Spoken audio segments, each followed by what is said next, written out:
امتحان سرور تھا کیا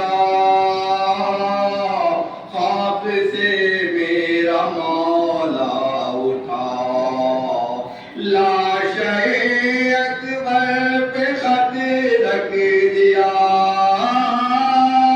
لاش اکبر پہ خط رکھ دیا اور اس کے سوا کیا لکھوں آئے صغرا بتا کیا لکھوں آئے صغرا بتا کیا لکھوں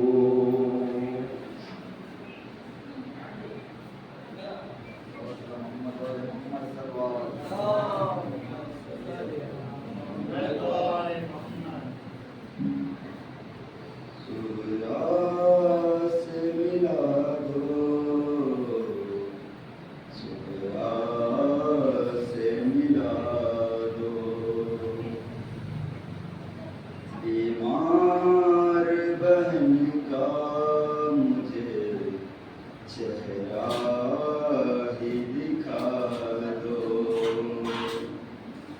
بابا بابا صغرا سے ملا دو صغرا سے ملا دو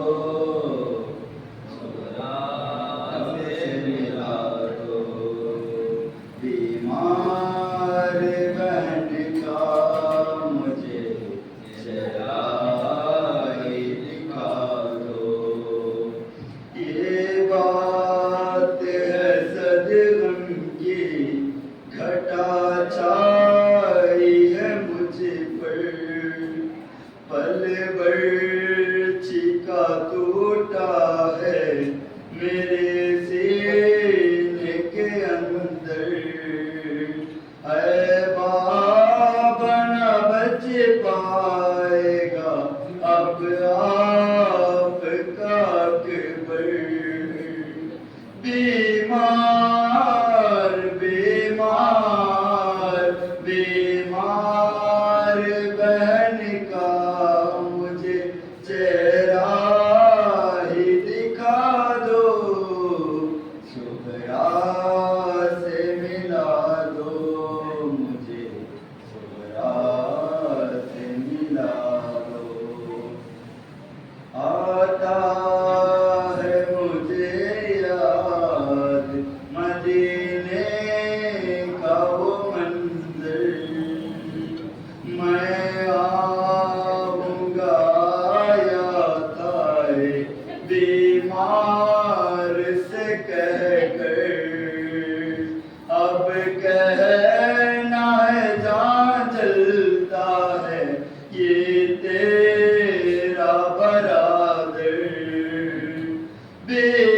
بیمار بیمار بیمار بہن کا مجھے چہرہ ہی دکھا دو صغرا سے ملا دو مجھے صغرا سے ملا دو کیا حال ہے بھائی کی جدائی میں بہن کا ہے کون قبر کی خدائی میں بہن کا معلوم ہے دل روتا ہے بھائی میں بہن کا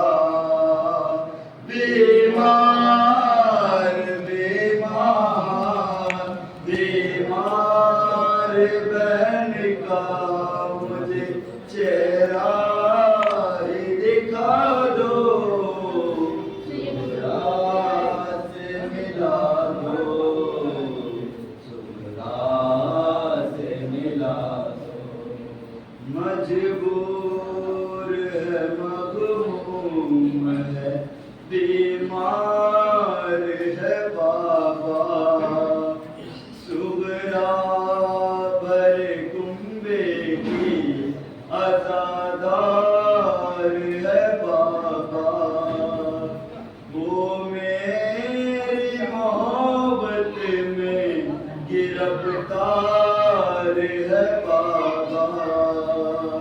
بیمار بیمار بیمار بہن کا مجھے چہرہ دکھا دو، صغرا سے ملا دو، صغرا سے ملا دو، کیا اسے پہ گزرتی ہے بتا دیجیے مجھ کو، صورت میرے خواہر کی دکھا دیجیے مجھ کو، ممکن ہے تو آواز سنا دیجیے مجھ کو، بیمار بیمار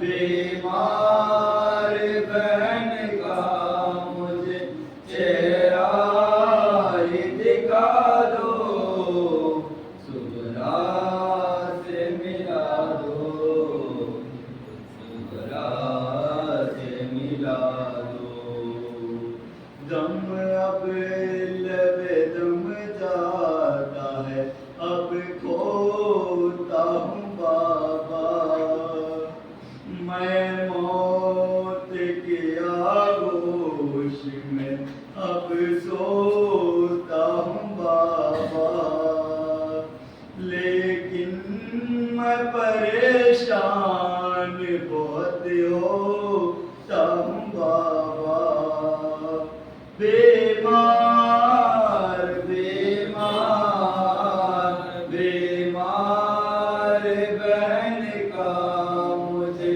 چہرہ دکھا دو، صغرا سے ملا دو، صغرا سے ملا دو، دھوم لیا شہنے جو اٹھائی سر میدان، ہم شیر نظر آئی مدینے میں پریشان، سرور نے کہا اب نہیں کہنا یہ میری جان، بیمار بیمار بیمار بہن کا مجھے چہرہ دکھا دو، صغرا سے ملا دو، صغرا سے ملا دو،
خدا میں شاہ سب کو بھلا دیا جب تک کھایا مسکرا دیا مسکرا دیا جب تک کھایا شکر کیا مسکرا دیا کوئی ٹکڑے ہوا چبی سے کمر تک تلے مام گھبرا گیا پر تو یہ بولے کہے انام اے دل جنا یہاں سے ٹکانا نہ ایک گام اب جنگ یہ تمام ہے ارے یہ ہے تمام ہر گھیرے ہوئے ہے فوج اجل صد رہا ہے جائے گا کہاں کے یہی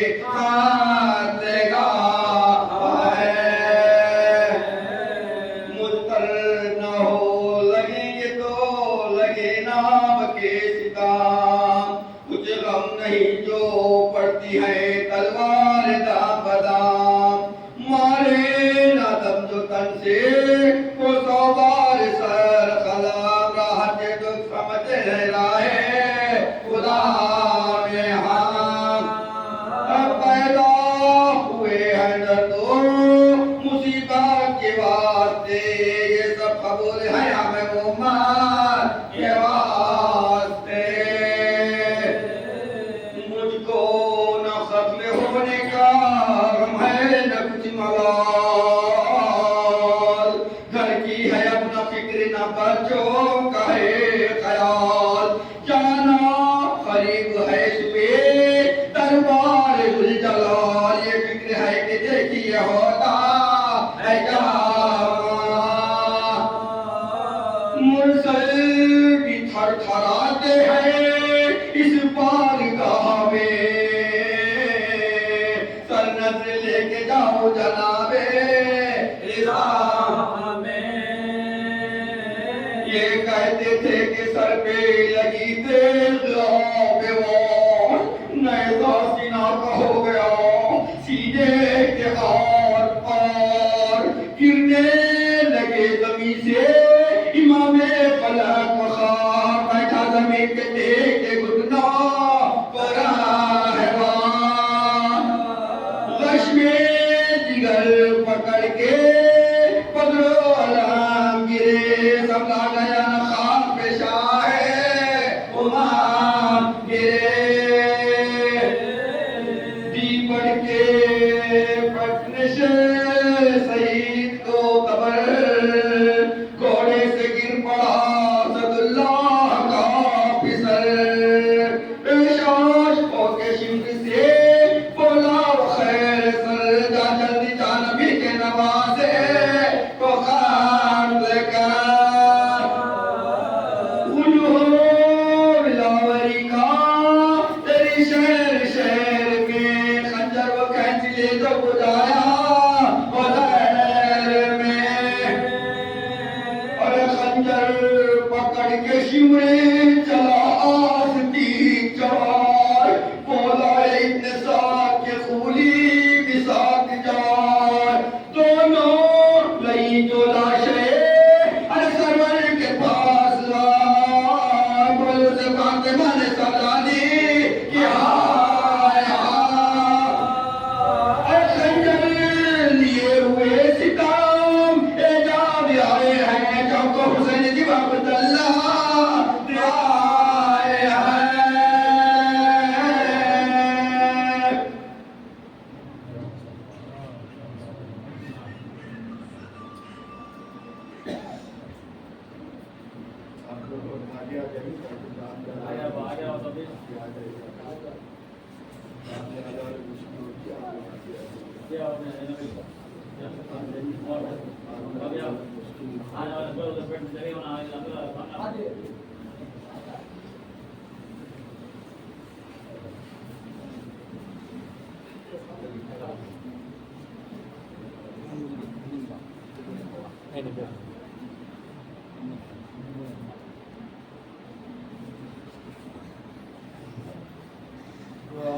محمد وآل محمد سورة الفاتحة.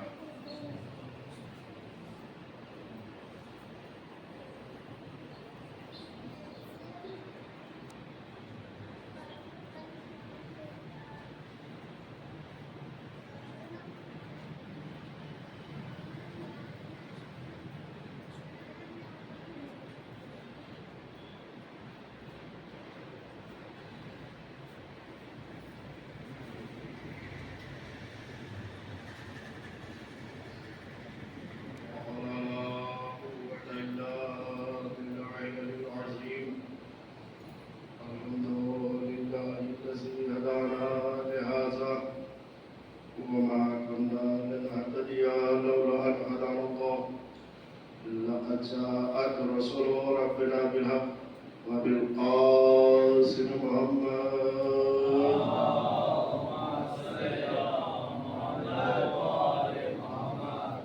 الصلاة على الطيبين الطاهرين المعصومين المظلومين المنتجبين المطهرين يومنا هذا إلى قيام يوم الدين.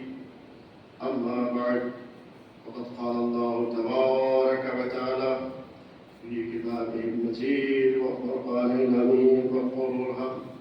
بسم الله الرحمن الرحيم.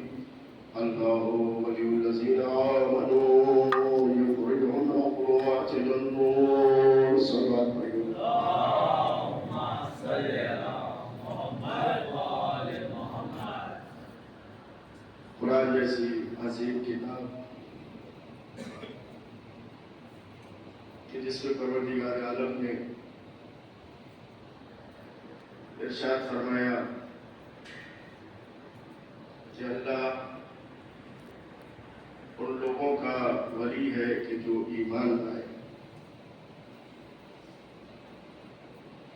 اور جو لوگ ایمان لے آئے اللہ ان کا ولی ہے.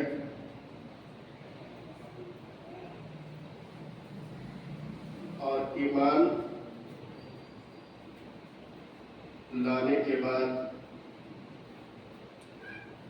اور اللہ کو ولی ماننے کے بعد اللہ پھر اسے ظلمات میں نہیں رہنے دیتا بلکہ نور کی طرف لے آتا ہے. نور سے مراد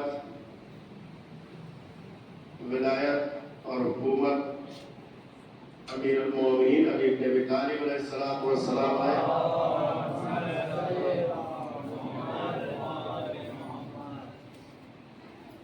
اس موضوع پہ کئی دنوں سے گفتگو چل رہی تھی اور اس کی لگتا ہے اس آیت کی آخری گفتگو ہے کہ جو ولایت کے موضوع پہ چل رہی تھی. ولایت امیر المومنین علی بن ابی طالب علیہ السلام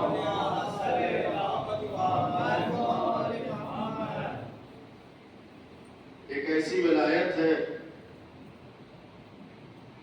کہ جس کے لیے اللہ کے نبی نے ایک ایسا موقع چنا اور ایک ایسا محل اور ایک ایسی جگہ چنی کہ جہاں پہ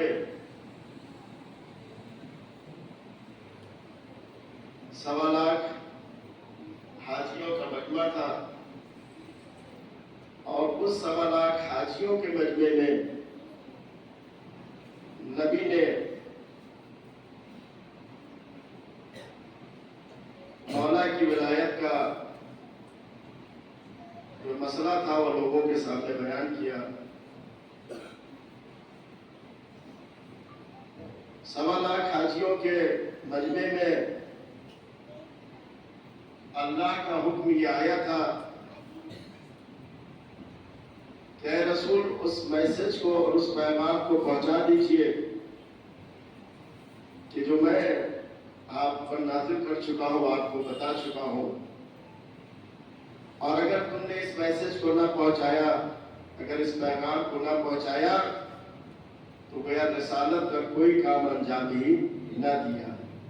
بس اس سے ولایت علی کی اہمیت سمجھ میں آ جانا چاہیے کہ اگر ولایت کا میسج اللہ کے نبی نے نہیں دیا تو ساری محنتیں بیکار ہیں.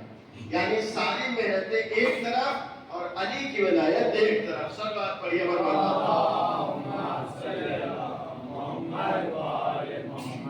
تو یہ وہ علی کی ولایت ہے کہ جس کو پہنچانے کے لیے اللہ کے نبی نے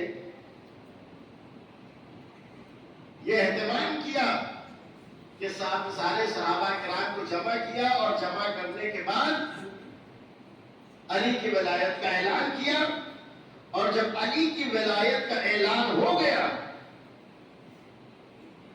تو پھر یہ قرآن مجید کی آیت نازل ہوئی، الیوم اکملت لکم دینکم واتممت علیکم نعمتی ورضیت لکم الاسلام دینا۔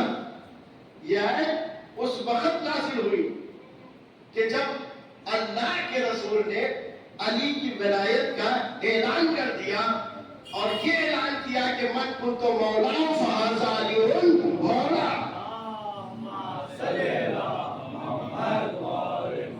جب یہ اعلان کر دیا اب یہ آیت نازل ہوئی کہ اے نبی آج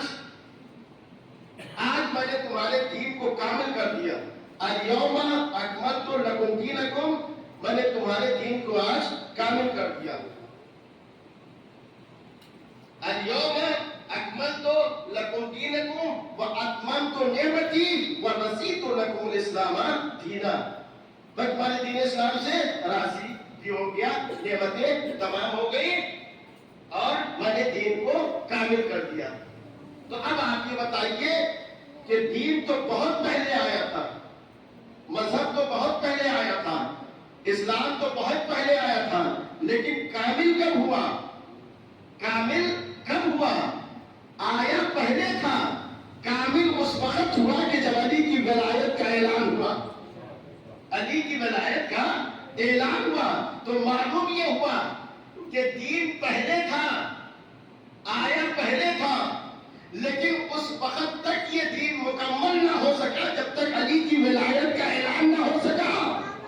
تو اب جب رسول کا لایا ہوا دین بغیر علی کی ولایت کے مکمل نہیں ہو سکتا ہے، تو مسلمانوں کا دین بنایا ہوا بغیر علی کی ولایت کے کیسے مکمل ہو جائے گا؟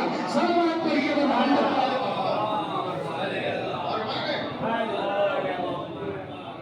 اب یہ میں جلدی اس لیے سمیٹ رہا ہوں تاکہ یہ نہ ہو کہ ہمارا یہ عشرہ اسی طریقے سے رہ جائے۔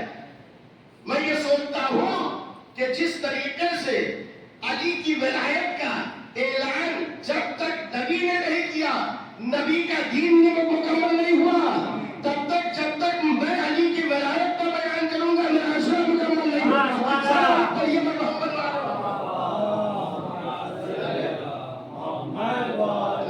لیکن تھوڑا دعویٰ اللہ سماعت پڑھیے آپ کو۔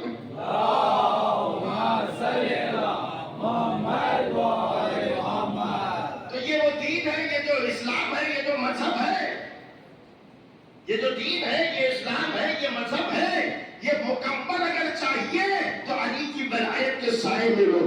اگر علی کی ولایت کے سائے میں لو گے تو یہ دین مکمل نظر آئے گا، لیکن اگر بغیر علی کی ولایت کے دین لو گے تو دین ناقص نظر آئے گا۔ یہی وجہ ہے کہ امت میں اتنے فرقے ہو گئے، سب اپنا اپنا گا رہے ہیں، سب اپنا اپنا کہہ رہے ہیں۔ حقیقی دین کیا ہے؟ حقیقی مذہب کیا ہے؟ کامل دین کون ہے؟ یہ جو فرقے بنے ہیں، فرقے بندی، یہ سب آج کی دین ہے۔ پہلے اتنے فرقے نہیں ہوتے تھے، سنا نا؟ جتنا آپ اوپر چلتے چلے جائیے فرقے کم ملتے چلے جائیں گے۔ یہ مالکی، یہ شافعی، یہ حنبلی، یہ وہابی، یہ دیوبندی، یہ سارے جو فرقے ہیں یہ اس وقت کی ایجاد نہیں ہے، نبی کے زمانے کی، یہ سب بعد کی ایجاد ہے۔ آپ اگر یہ جاننا چاہیے کہ کتنے فرقے کب بنے تو تاریخ پڑھیے مل جائے گا۔ جتنا آپ اوپر جاتے جائیے گا فرقے کم ہوتے نظر آئیں گے، یہاں تک جب کربلا میں پہنچیے گا تو صرف دو فرقہ نظر آئے گا، یا یزیدیت کا یا حسینیت کا، یا یزیدیت کا یا حسینیت کا۔ کربلا میں صرف دو فرقے آپ کو نظر آئیں گے، یا یزیدیت یا حسینیت۔ ایک طرف یزید ہے، ایک طرف حسین ہے، ایک طرف یزید ہے اور ایک طرف حسین ہے۔ یزید کے پاس جو اسلام تھا اور وہ مسلمانوں کا خلیفہ بنا ہوا تھا، اس کے پاس جو اسلام تھا وہ ناقص تھا، کیونکہ وہ ولایت علی ابن ابی طالب کے ساتھ نہیں تھا۔ وہ ناقص تھا، لیکن حسین خود ولی مطلق تھے، ولی مطلق تھے، ولی مطلق تھے۔ اب یہ آپ فیصلہ کریں کہ کس فرقے کے ساتھ رہنا چاہتے ہیں۔ اس لیے دو ہی فرقے کربلا میں، ایک یزیدیت اور ایک حسینیت، یہ اپنی اپنی مرضی ہے، جس کے ساتھ دل چاہے جائیے، یا یزید کے ساتھ جائیے یا حسین کے ساتھ جائیے۔ اگر یزید کے ساتھ جائیے گا تو لائن لگا لیجئے جہاں یزید جائے گا، جہاں یزید جائے گا وہاں لے کے جائے گا۔ اگر جنت جانا چاہتے ہو تو حسین کے لائن میں کھڑے ہو جاؤ، جہاں حسین جائیں گے وہاں تمہیں لے کے جائیں گے۔ سلوات پڑھیے میں محمد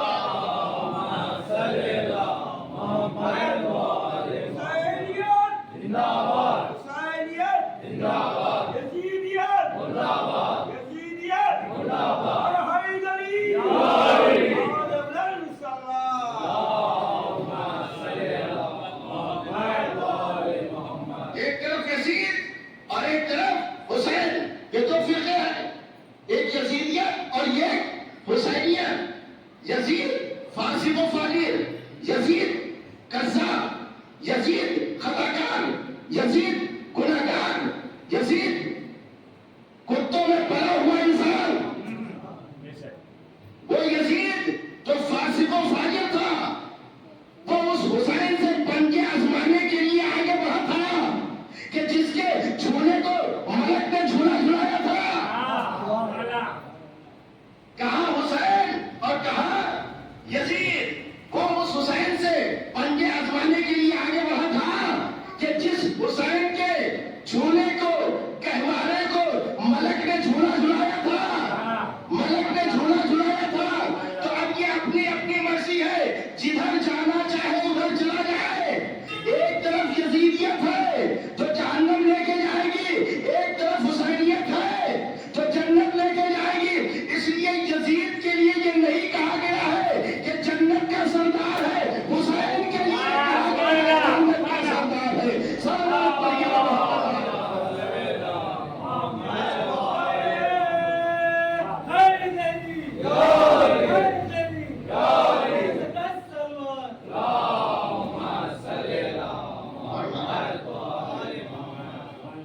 تو وہ سمجھ نہیں پایا تھا، وہ سمجھ نہیں پایا تھا کہ حسین کی ذات و برکات کیا ہے، حسین کیا ہے، رسول کے نواسے ہیں، حسین کیا ہے، فاطمہ کے لخت جگر ہے، حسین کیا ہے، علی کے لاڈلے ہیں۔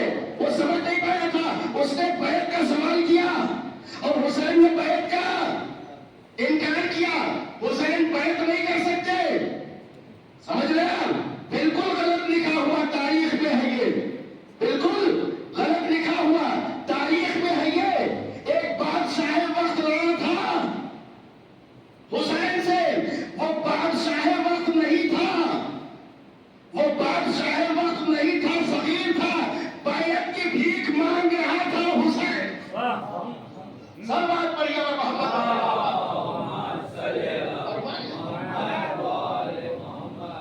لوگ غلط کہتے ہیں کہ دو بادشاہوں کی جنگ تھی، نہیں، وہ بادشاہ نہیں تھا، وہ فقیر تھا، وہ بیعت کی بھیک مانگ رہا تھا۔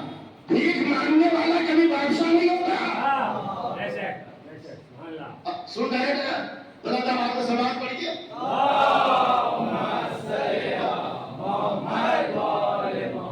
بس اب شام سے 24 گھنٹے تک جو ہے وہ انشاءاللہ صرف مسائل ہی ہوں گے، فضائل نہیں ہوں گے۔ یہ فضائل آخری ہے، سن لیجئے، اور پھر مسائل ہوں گے۔ سب بات پڑھیے اور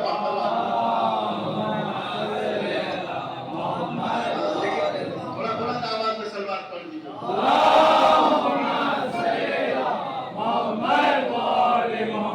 دشمن زہرا دشمن حیدر نامعلوم افراد، دشمن زہرا دشمن حیدر نامعلوم افراد، دشمن زہرا دشمن حیدر نامعلوم افراد۔ میں نے جان بوجھ کے بولا ہے نامعلوم افراد، زندہ تیرے بیٹے کی تاریخ پڑھی ہے میں نے، باپ کے خانے پہ لکھا تھا نامعلوم افراد۔ نعرہ حیدری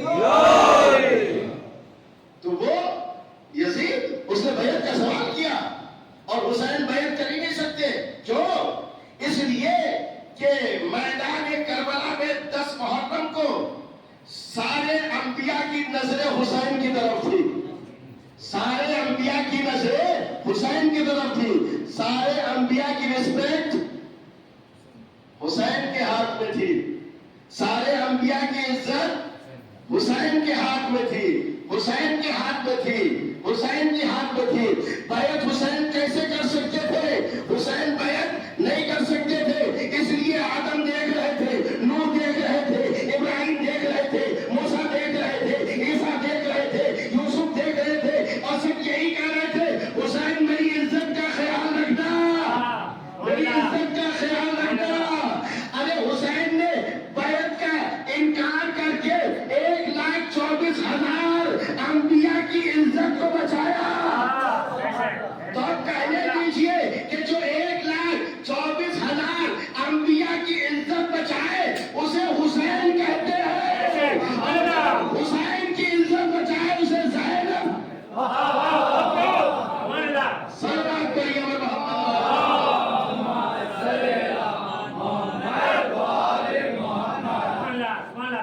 اور مان لیں تو وہ بیعت نہیں کر سکتے۔ بیعت کا سوال کیا تھا لیکن حسین نے انکار کر کے بتایا تو کہاں، میں تو جیسے کی بیعت کہاں کر سکتا ہوں، میں تو جیسے کی بیعت کہاں کر سکتا ہوں۔ اور حسین نے بیعت نہیں کیا، بیعت نہ کر کے 1,24,000 انبیاء کی عزت کو حسین نے بچا لیا۔ اور حسین نے 1,24,000 انبیاء کی عزت ہی نہیں بچائی بلکہ ہم سب کو سر اٹھا کے چلنے کا موقع دیا کہ آج پوری دنیا میں جہاں اہل تشیع ہے سر اٹھا کے چلتے ہیں اور یہ کہہ کے چلتے ہیں میں حسینی ہوں، میں حسینی ہوں۔ بس جب یہ کہا جاتا ہے میں حسینی ہوں تو مجمع ایک طرف سے بول اٹھتا ہے بس زندگی بھر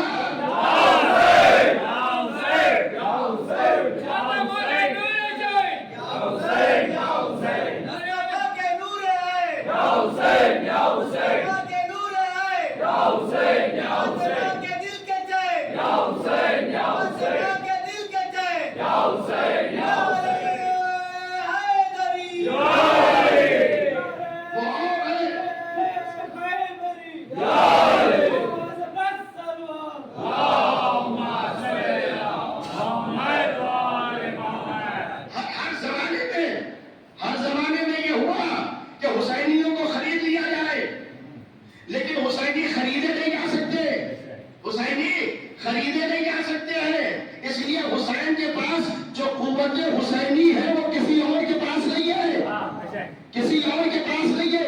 یہی وجہ ہے کہ آج پوری دنیا میں اگر آپ دیکھ لیجئے، پوری دنیا میں دیکھ لیجئے تو ہر جگہ آپ کو یا حسین نظر آئے گا، یا حسین نظر آئے گا۔ اس کی وجہ کیا ہے؟ اس کی وجہ خود حسین کے فرزند امام چہارم نے دربار یزید میں کہا تھا کہ تو نے جو حکومت کیا ہے لوگوں پہ مال و دولت کی وجہ سے، لیکن اللہ نے لوگوں کی محبت ہمارے دل میں رکھ دیا ہے اور ہماری محبت لوگوں کے دلوں میں ہے۔ تو وہ کوئی یہ سوچ رہا تھا تاج و تخت و حکومت و سلطنت دیکھ کے لوگ بدل گئے تھے، اس لیے کہ بڑے بڑے وہاں پہ تھے، بدل گئے تھے، تاج و تخت و حکومت و سلطنت کو دیکھ کے بک گئے، لیکن تاج و تخت و حکومت و سلطنت کو دیکھ کے جو بک جائے وہ اور ہوتا ہے۔ اور حسین کے نام پہ تاج و تخت و حکومت کو ٹھوکر مار دے وہ جو تاج و تخت و حکومت کو دیکھ کے بک جائے وہ یزیدیت کہلاتا ہے، وہ یزیدیت کے لشکر میں داخل ہوتا ہے۔ اور جو تاج و تخت و حکومت کو ٹھوکر مار کے حسینیت کا پرچم لہرائے تو اسے کہا جاتا ہے یہ حسین والا ہے۔ صلوات پڑھیے محمد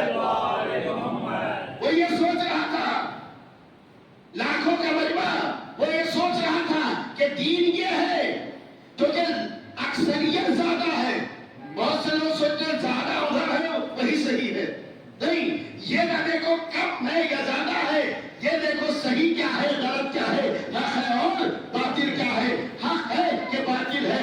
کم اگر حق ہے تو اسے قبول کرو، زیادہ باطل ہے تو اسے ٹھوکر مار دو، ٹھوکر مار دو۔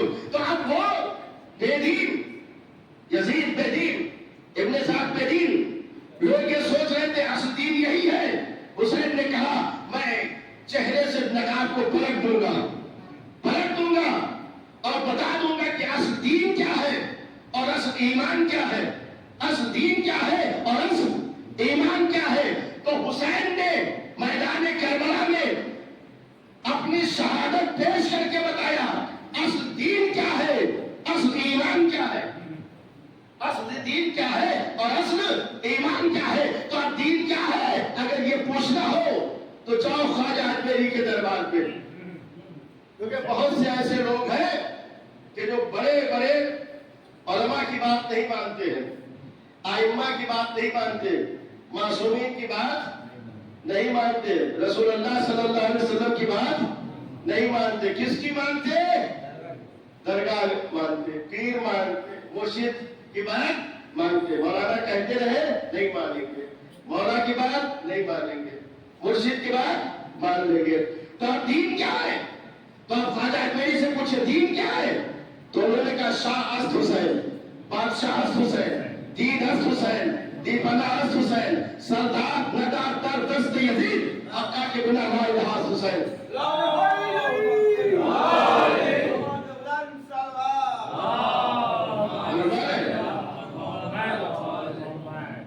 آپ تھوڑا بلند آواز میں سلوات پڑھیے نا تو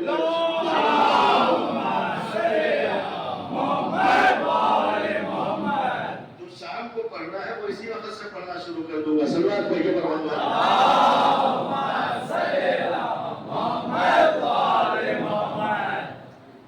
تو اب دیکھیے سنتے رہتے ہیں آپ، شاہ حسین، بادشاہ حسین، دین حسین، دیپنا حسین، 1 2 3 4 حسین حسین حسین حسین ہے کہ نہیں ہے نا؟ پھر کیا ہے؟ سردار نداد در دست یزید، یہاں پہ حسین نظر نہیں آئے گا، یہاں پہ حسین نظر نہیں آئے، یہاں پہ حسین نظر نہیں آئے۔ سردار نداد در دست یزید، یہاں حسین نہیں ہے۔ حقہ کے بنا لا الہ اس حسین، پھر حسین آ گئے، پھر حسین آ گئے۔ اس شعر کو سنا آپ نے کئی مرتبہ، لیکن آج سمجھ لیجیے، سننا اور ہے سمجھنا اور ہے، سننا اور ہے سمجھنا اور ہے۔ میں آپ کو سمجھانا چاہتا ہوں، اس شعر کو آپ نے کئی مرتبہ سنا، آج سمجھ لیجیے کہ جہاں جہاں خواجہ اجمیری نے حسین حسین حسین کہا وہاں یزید کا نام نہیں ہے، وہاں یزید کا نام نہیں ہے، اور جہاں یزید کہا وہاں حسین کا نام نہیں ہے۔ خواجہ اجمیری بتانا چاہتے ہیں یزید اپنی اوقات دیکھ لے، تو اور ہے حسین اور ہے، تو اور ہے حسین اور ہے حسین اور ہے، تو اور ہے، تو اس قابل بھی نہیں ہے کہ میں اس لائن میں رکھوں جہاں ہر بات پڑھیے میں بہت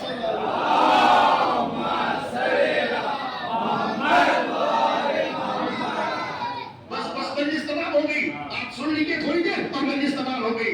شاہ حسین، بادشاہ حسین، دین حسین، دیپنا اس حسین، سب حسین حسین، سردار نادار در دست یزید، یہاں پہ حسین نہیں ہے۔ حقہ کے بنا لا الہ اس حسین، یعنی خواجہ اجمیری نے بتایا یزید تیری اوقات کیا ہے دیکھ لے، تو اس قابل بھی نہیں ہے کہ حسین کے ساتھ تیرا شمار کیا جائے، تو جو حسین کے ساتھ تیرا شمار نہیں کیا جا سکتا وہ حسین تیری بیعت کیسے؟ صلوات پڑھیے اور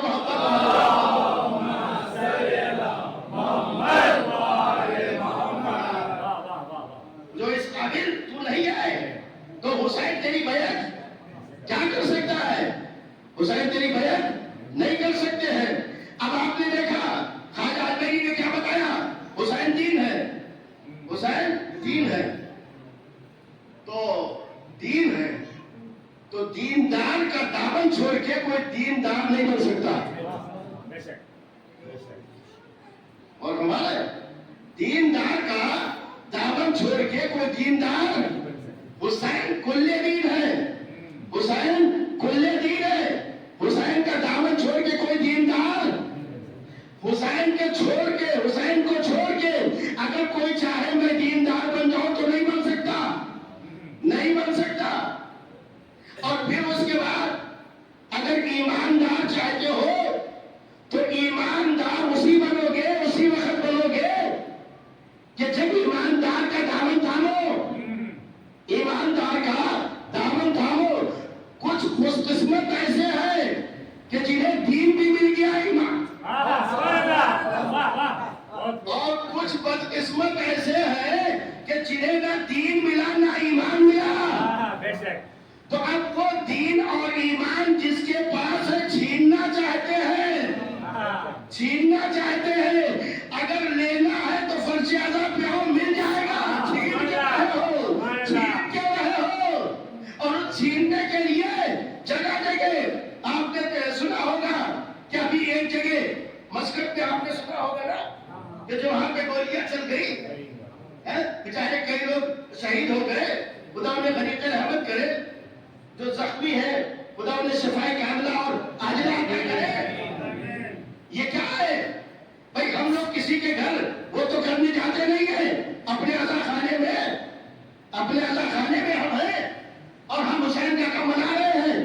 لیکن اب یہی ہے کہ آ کے بیٹھ کے لے کے نہیں جانا چاہتے۔ آؤ، در حسین کل بھی کھلا تھا، آج بھی کھلا ہے۔ یہ صرف حسینیہ عزا خانہ نہیں ہے، بلکہ یہ وہ جگہ ہے کہ جہاں سے کل بھی ولایت ملتی تھی، تقسیم ہوتی تھی، اور آج بھی یہ وہ فرش عزا جو ہے، یہ جو حسینیہ ہے، یہ صرف آپ کی حسینیہ نہ سمجھو، بلکہ یہ نجات کی کشتی ہے، نجات کی کشتی ہے، ہر جگہ کھلی ہوئی ہے۔ آؤ بیٹھو، اگر بیٹھ جاؤ گے تو ایسے ہی نجات پا جاؤ گے جیسے کربلا میں ہر پا گئے۔ تو اب ہر زمانے میں یہ اسی طریقے سے کشتی روا دوا ہے، لوگ آتے رہے بیٹھتے رہے، نجات پاتے جائیں گے، نجات پاتے جائیں گے۔ تو اب جو دیندار ہے اور صاحب ایمان ہے، اب وہ جو بے دین ہے اور ایمان نہیں رکھتے ہیں، تو اب انہیں حسد ہے، اب انہیں جلن ہے۔ وہ سوچتے جیسے ہم ویسے یہ بھی ہو، جیسے ہم ویسے یہ بھی ہو۔ لیکن تمہارا دماغ تو خواجہ اجمیری نے درست کر دیا کہ تم اس قابل بھی نہیں اس لائن میں کھڑا کیا جائے۔ یہ حسین کا کرم ہے کہ آگے بیٹھ جاؤ، اگر نجات چاہتے ہو تو نجات مل جائے گی، نجات مل جائے گی۔ بس مجلس تمام ہو گئی۔ اگر دین چاہتے ہو تو حسین کے پاس آؤ، کیونکہ خواجہ اجمیری نے کہا حسین دین ہے۔ ایمان چاہتے ہو تو کہاں جاؤ گے؟ ایمان چاہتے ہو تو کہاں جاؤ گے؟ انہی کے در پہ آؤ، علی کا دامن تھامو، علی کا دامن تھامو، صاحب ایمان ہو جاؤ گے۔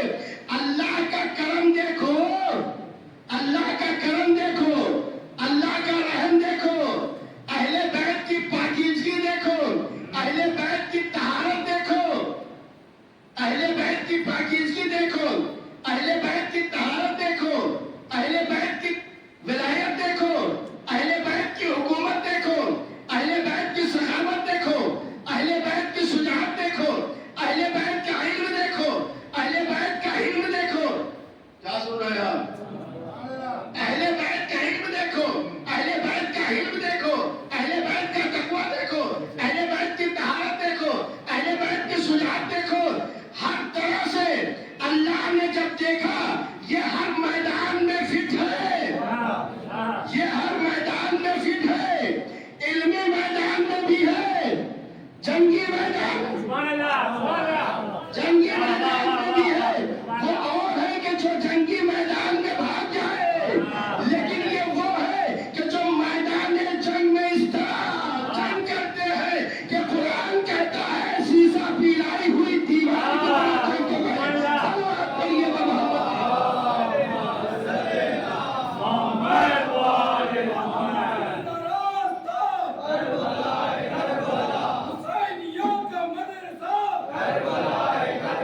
ان کے ساری چیزوں کو دیکھا تو ایمان بھی یہی رکھ دیا اور دین بھی یہی رکھ دیا، دین بھی رکھ دیا۔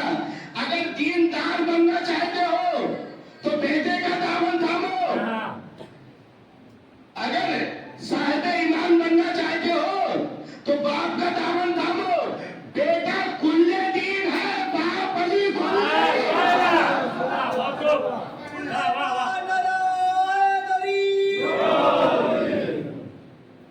کل ایمان کون ہے؟ کل ایمان سعد مبارک علی ابن ابی طالب علیہ الصلوۃ والسلام ہے۔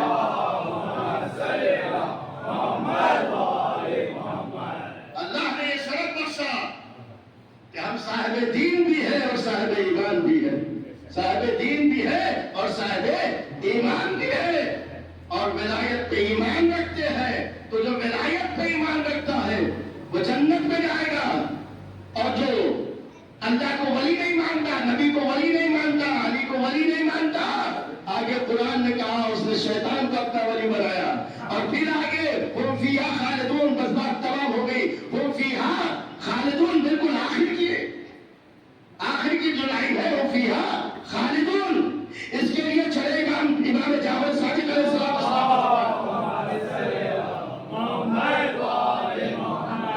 آپ نے فرمایا اس سے مراد وہ لوگ جنہوں نے اللہ کی ولایت کو نہیں مانا، علی کی ولایت کو نہیں مانا، نبی کی ولایت کو نہیں مانا، تو یہ لوگ جہنم میں جائیں گے، کب تک رہیں گے؟ امام نے فرمایا ہم فیہا خالدون، یہ ہمیشہ ہمیشہ کے لیے جہنم میں رہیں گے۔ سب بات پڑھیے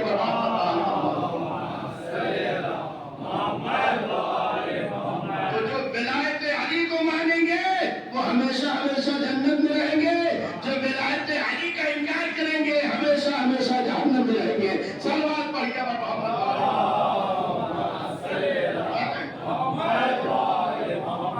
یہ ولایت میدان کربلا میں تھی۔ کون؟ اس زمانے کا ولی امام حسین علیہ السلام، اور امام حسین علیہ السلام جس کے لیے روایت میں ملتا ہے کہ صحابہ کرام کا مجمع تھا، اور اس صحابہ کرام کے مجمع میں نبی محب گفتگو تھے، اچانک خاموش ہو گئے، اور جب خاموش ہوئے تو چہرے کا رنگ متغیر ہو گیا یعنی بدلا، اور جب بدلا تو آنکھوں سے آنسو جاری ہوئے۔ اب صحابہ کرام نے سوال کیا، نبی اللہ یہ کیا بات ہے؟ ابھی تو آپ اچھا کلام کر رہے تھے، اچھی گفتگو کر رہے تھے، اب رونے کیوں لگے؟ تو ایک مرتبہ نبی نے فرمایا کہ ابھی جبرائیل آئے تھے اور انہوں نے کہا کہ آپ کا جو نواسا ہے اسے آپ کی امت 3 دن کا بھوکا پیاسا میدان کربلا میں شہید کر دے گی۔ بس یہ سن کے نبی فرماتے میں رونے لگا، لیکن پھر نبی نے سر اٹھایا اور اٹھانے کے بعد کہا کہ اگر کوئی بھی اس کی مدد کرے گا، کربلا میں کوئی بھی مدد کرے گا تو اس کو 70 شہیدوں کا ثواب ملے گا۔ کوئی اس کی مدد کرے گا، جنگ میں جائے گا، جنگ کرے گا، حسین کی طرف سے شہید ہو جائے گا تو 70 شہیدوں کا ثواب ملے گا، 70 شہیدوں کا ثواب ملے گا۔ سارے صحابی سن رہے تھے، اس میں سے ایک صحابی اٹھے جن کا نام سید اخنف تھا، تو انہوں نے جب یہ سنا تو ایک مرتبہ دل میں تمنا پیدا ہوئی، کاش ہم اس زمانے میں ہو تاکہ حسین کی طرف سے جائے اور جانے کے بعد جنگ کرے اور شہید ہو جائے۔ یہ ان کی تمنا تھی، لیکن تاریخ میں لکھا ہوا ہے کچھ دنوں بعد ایک ایسی جگہ جنگ تھی کہ سید اخنف بھی گئے تھے اور ان کو کسی نے مار دیا، وہ شہید ہو گئے۔ لیکن جان نکلنے سے پہلے نبی ان کے پاس پہنچے اور نبی نے سید اخنف کے سر کو اپنے زانوں پہ رکھا اور رکھنے کے بعد سوال کیا، یہ بتاؤ کیا تمہاری کوئی خواہش ہے؟ آخری خواہش کیا ہے؟ کیا یا نبی اللہ آپ نے اس دن جو بیان کیا تھا حسین کے بارے میں اور کہا تھا کہ اگر کوئی جائے گا شہید ہو جائے گا تو اسے 70 شہیدوں کا ثواب ملے گا، یہ ہم نے سنا تھا، میں نے خواہش ظاہر کی تھی، تمنا میرے دل میں، آرزو دل میں ہے کہ اللہ وہ دن دکھائے کہ میں بھی میدان کربلا میں جاؤں اور جانے کے بعد حسین کے لشکر میں شامل ہو کے جنگ کروں، لیکن کیا کیا جائے، اب تو موت ساتھ نہیں دے رہی ہے۔ تو نبی نے فرمایا سید اخنف اگر تمہارے دل کی تمنا ہے تو گھبراؤ نہیں، اللہ تمہیں زندہ کرے گا روز عاشورہ اور تم میدان کربلا میں جاؤ گے، پھر اس کے بعد سید اخنف کا غسل و کفن ہو گیا، دفن ہو گیا. لیکن جب 10 محرم آئی اور حسین لاشوں پہ لاشیں لا چکے، ایک ایک کا لاشا لیا ہے. آخر میں حسین نے دیکھا کہ کوئی نہیں رہا تو آواز دیا حل من ناصر ینصرنا، ارے ہے کوئی جو میری مدد کرے.